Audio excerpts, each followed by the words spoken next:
et à tous. Nous nous retrouvons aujourd'hui pour un JT spécial ambassadeur en herbe. En effet, la finale Maghreb-Machrek opposant les délégations marocaines, tunisiennes, algériennes et égyptiennes s'est déroulée au Maroc, dans la ville de Fès, du 22 au 25 mars dernier. Nos ambassadeurs ont été choisis le 31 janvier, lors de la finale nationale, par un jury prestigieux, composé du consul M. Plançon, de l'attachée de coopération éducative Mme Véronique Knapp, de M. Karachian, professeur de français au lycée Balzac, de M. Tripodi, professeur d'SVS, de Mme Attar, professeur d'arabe, de Marie-Hugues, élève en terminale, et du proviseur Mme Trabousi.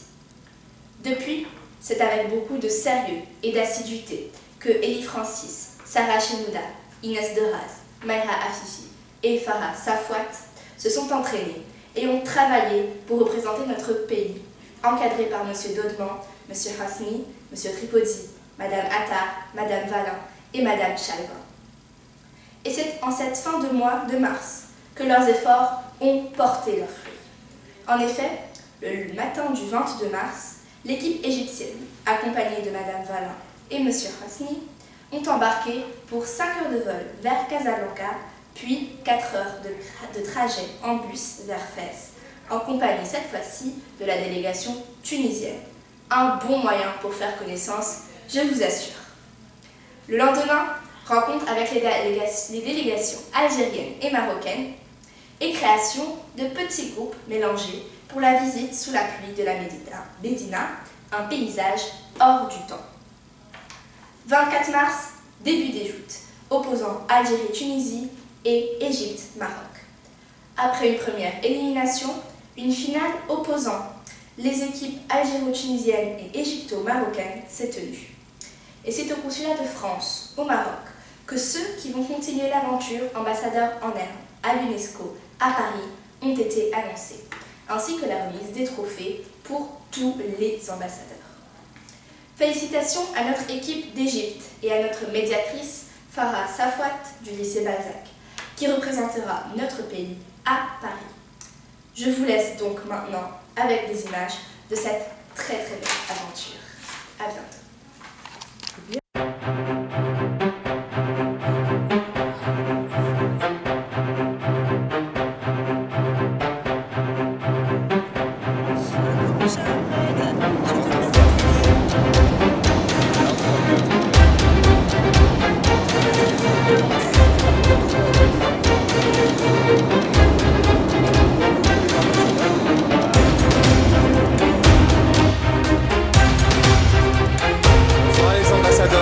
Votre ambassadrice aussi.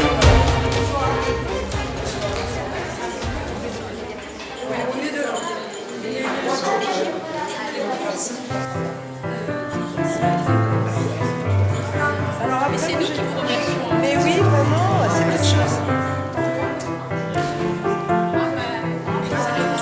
Goûtez, hein, c'est le thé à la menthe au Maroc, c'est incontournable.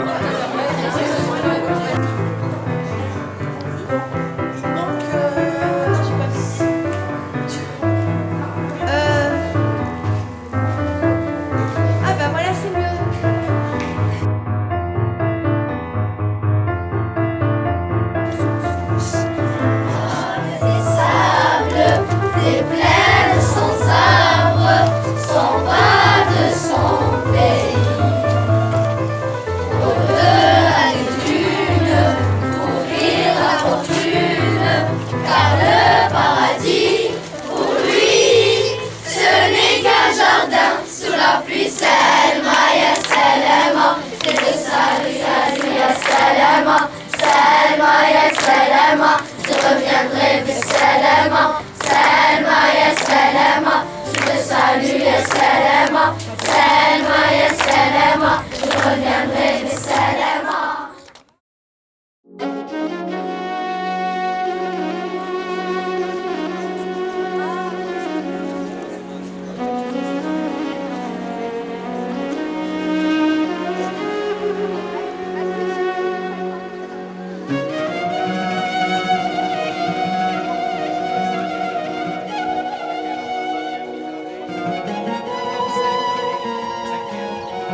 Donc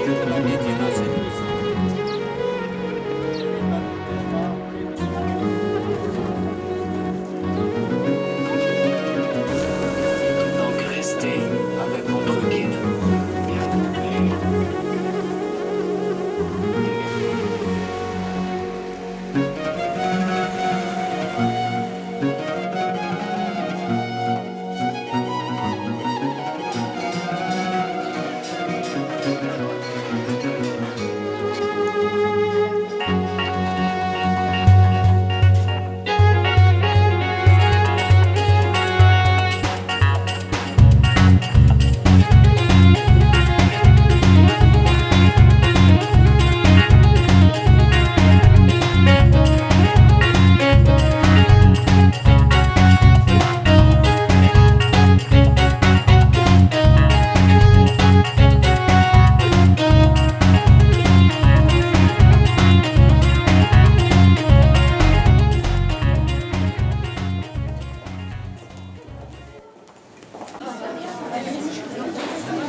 Bonjour à toutes et à tous, je me présente, Hichem Saïdi, modérateur de l'équipe marocaine.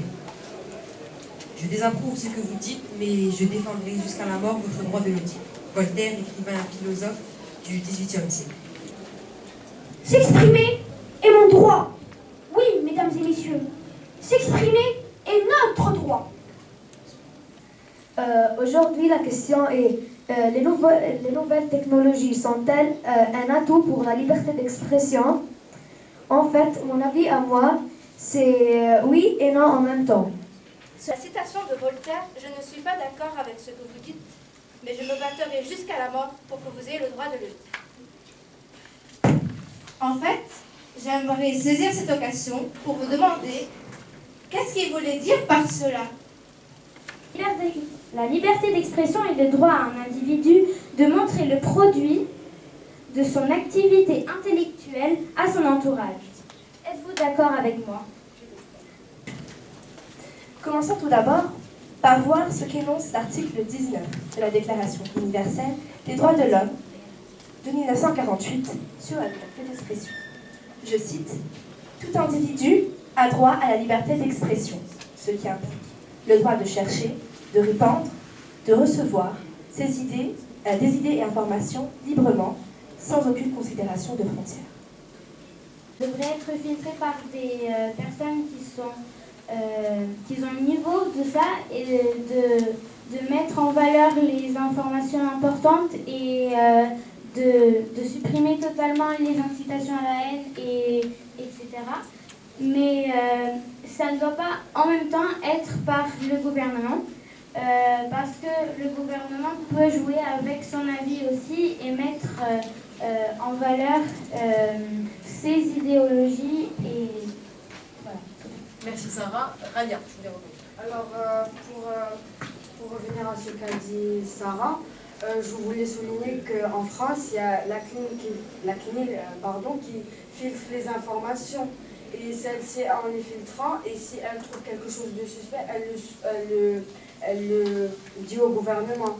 Mais aussi, la CNIL ne peut pas être partout. Au Maroc, par exemple, il n'y a pas de CNIL. Alors, il est de notre devoir de filtrer nous-mêmes les informations.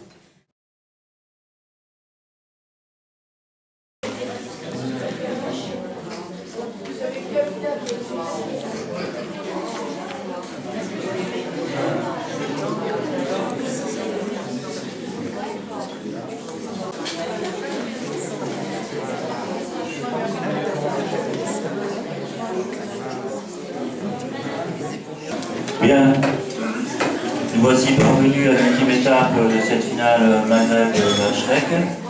Bienvenue aux universitaires qui rejoignent le jury pour cette finale, qui est présidée donc par Monsieur le Consul général de France. Dialoguer, de débattre autour d'une problématique que vous avez proposée. La problématique est la suivante. Exercer sa liberté d'expression, est-ce dire tout ce que l'on veut? Moi, mon avis, je pense que c'est non la réponse à cette question. Car on peut dire tout ce qu'on veut. Je vous explique pourquoi. En fait, il y a des gens qui ont été punis car ils ont dépassé les limites dans la liberté d'expression. Alors, est-ce que selon toi, on devrait apprendre au sein même de l'école à ne pas dépasser les limites, à utiliser cette liberté? Oui, par exemple, pendant une matière, par exemple le MC, on peut apprendre aux enfants de ne pas dépasser les limites et respecter. Et que faut-il faire lorsque les limites sont dépassées? Les punir jusqu'à qu'ils respectent. D'accord, merci beaucoup. Non, on ne peut pas dire tout ce qu'on veut, mais comme c'est la liberté d'expression, mais ça a des limites et on ne peut pas dépasser ces limites-là et on ne doit pas parler sur d'autres gens et on doit parler gentiment, pas impoliment et de ne pas passer les limites. Merci Elie. Mélissa. So one of the questions people frequently ask themselves nowadays is, does freedom of speech have limits? What are they? And does saying everything that comes to heart freedom of expression? Or does it exceed the limits? So this is what we will be discussing today. Présidence, et je vous demande de plaindre les membres du jury parce que nous allons avoir beaucoup de mal à vous départager. Merci à vous.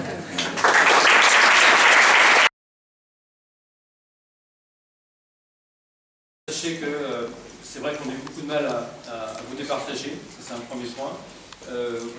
Que tous les candidats qui étaient à la finale et tous les candidats qu'on a vus dans la journée méritaient vraiment leur place et mériteraient d'aller à Paris, j'ai envie de dire, parce que c'est vrai que le niveau était vraiment extrêmement élevé, il y avait une très bonne cette mission à Monsieur le Consul, et puis peut-être au chef d'établissement, chef d'établissement.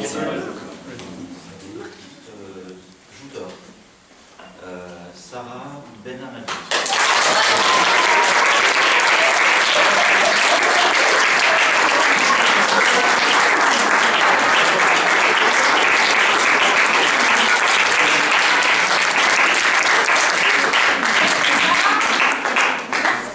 Jouteur collège. Eraïs Ismaël.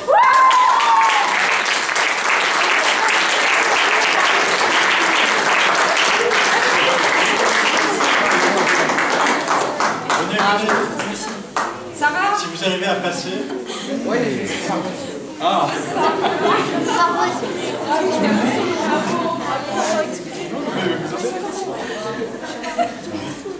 Voilà. Félicitations. Jouteur lycée. Jamali Rania.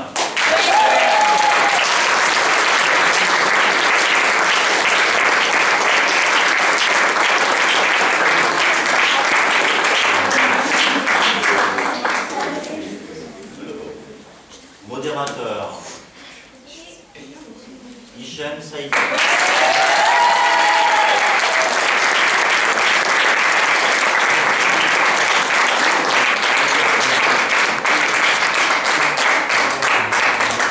Médiatrice Farah.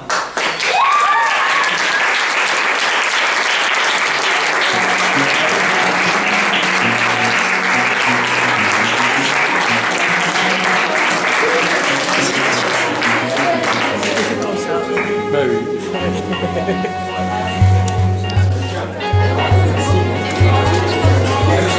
Allez, les Égyptiens en sourire.